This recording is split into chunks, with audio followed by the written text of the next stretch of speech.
Saudara, Dinas Lingkungan Hidup Kehutanan dan Pertanahan Papua Barat Daya berkomitmen melaksanakan program perhutanan sosial sebagai wajah pengolahan hutan berbasis masyarakat mengatasi kemiskinan karena merupakan program reforma agraria selain TORA atau Tanah Objek Reforma Agraria. Komitmen Dinas LHKP Papua Barat Daya ditunjukkan dengan mengundang kampus dan balai pelatihan vokasi dan produktivitas serta koperasi dan instansi teknis kehutanan mengkonsolidasi Pokja percepatan perhutanan sosial, mengakselerasi pengolahan kehutanan sebagaimana dijelaskan Kepala Dinas LHKP Papua Barat Daya Julian Kelly Kambu dan Kasih Perhutanan Sosial dan Kemitraan Lingkungan Papua Wilayah Papua Maluku di Sorong Lilian Komaling. Saya Wali dari Ibu Lili. Kendala terbesar apa yang dihadapi di lapangan sehingga dipandang perlu dilakukan rapat konsolidasi pembentukan kelompok kerja percepatan perhutanan sosial di Papua Barat Daya? Permasalahan yang dihadapi sekarang ini lebih banyak ke bagaimana cara meningkatkan keterlibatan masyarakat, baik dari sisi pra sebelum mendapatkan SK sampai pada sisi pasca setelah mendapatkan SK.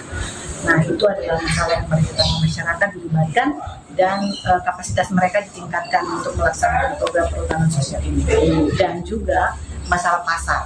Sehingga Pak Kepala Dinas Lingkungan Hidup dan Lingkungan Hidup Kehutanan dan Pertanahan menginginkan rapat konsolidasi ini dilaksanakan agar semua pihak itu bisa mengerti dan tahu betul dulu apa itu perhutanan sosial, kemudian bisa memberikan dukungan. Jadi mulai dari permasalahan keterlibatan masyarakat, peningkatan kapasitas, sampai pada masalah pemasaran hasil-hasil produk masyarakat ini, itu masing-masing akan ambil alih di sini. Mengapa proses penerbitan SK perhutanan sosial butuh waktu lama?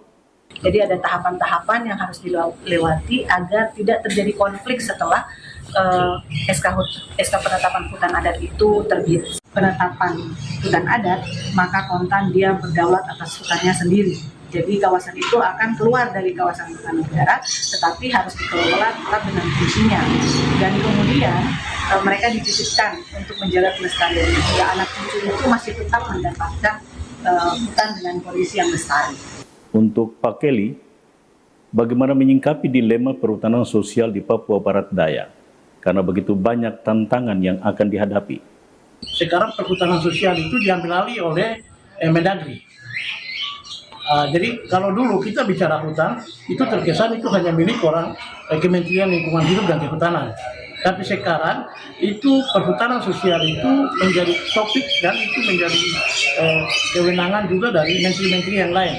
Jadi sekarang Mendagri sudah mengeluarkan edaran kepada gubernur, bupati, wali kota untuk mengelola kawasan dengan konsep perhutanan sosial. Dan ini satu peluang untuk kita segera menangkap peluang ini dan menggerakkan semua masyarakat melalui mekanisme yang ada sebagaimana dijelaskan untuk pengelolaan kawasan perhutanan sosial. Kawasan-kawasan yang ada dikembangkan menjadi konsep perhutanan sosial. Nah, itu lebih penting. Ada misalnya Kementerian Desa, dana desa itu bisa digunakan untuk perhutanan sosial, program hutan kampung, hutan desa bisa. Ada sudah diatur. Nah, dana otonomi khusus pun harus, karena yang tinggal jaga hutan ini kan orang asli Papua. Dan selain dana-dana ini, dana dari luar negeri itu banyak juga. Saya sudah ketemu misalnya dengan Badan Pengelola Dana Lingkungan, banyak sumber dana yang masuk. Bagaimana kami dibilang menjaga hutan ini, tapi masyarakat dan kami, kita orang jaga hutan, baru kita makan apa? Nah, untuk makan apa inilah yang konsep perhutanan sosial ini masuk. Dan dana itu cukup banyak. Nah, sehingga kami jaga hutan ini bukan hanya untuk orang asli Papua. Orang asli Papua menjaga hutan ini bukan hanya untuk Indonesia, tapi untuk dunia. Sehingga mata dunia pun harus memperhatikan, memberikan insentif kepada masyarakat orang asli Papua supaya mereka tetap hidup. Perut mereka ini aman dulu, baru mereka bisa jaga hutan. Kalau selama perutnya tidak aman, hutan itu mereka tebang habis. Apakah metode yang mau kita gunakan? Kita tidak mau. bagaimana mendorong kabupaten kota agar bisa bersama provinsi melaksanakan program perhutanan sosial ini. Kita punya salju abadi yang kita banggakan di tanah Papua, di Kartens itu, sekarang sudah hilang. Itu artinya apa? Artinya bahwa proses kenaikan permukaan pemanasan global, perubahan iklim itu nyata. Sehingga hutan-hutan ini harus kita kembangkan, kita jaga, kita tanam, melakukan reboisasi, rehabilitasi lahan, rehabilitasi hutan, selain untuk kesejahteraan masyarakat, tetapi ini untuk menjaga temperatur bumi. Ini yang dan untuk Papua Barat Daya kami berharap Ibu, mungkin kami punya keinginan dan harapan semua hutan ini dijadikan hutan adat, supaya investor yang masuk itu bisa berkolaborasi atau bersinergi dengan masyarakat adat. Tapi tentunya harus ada intervensi kepala daerah dan anggota DPR untuk membentuk perda masyarakat hukum adat, masyarakat adat. Perdanya harus ada. Setelah perda dibuatlah peta adat.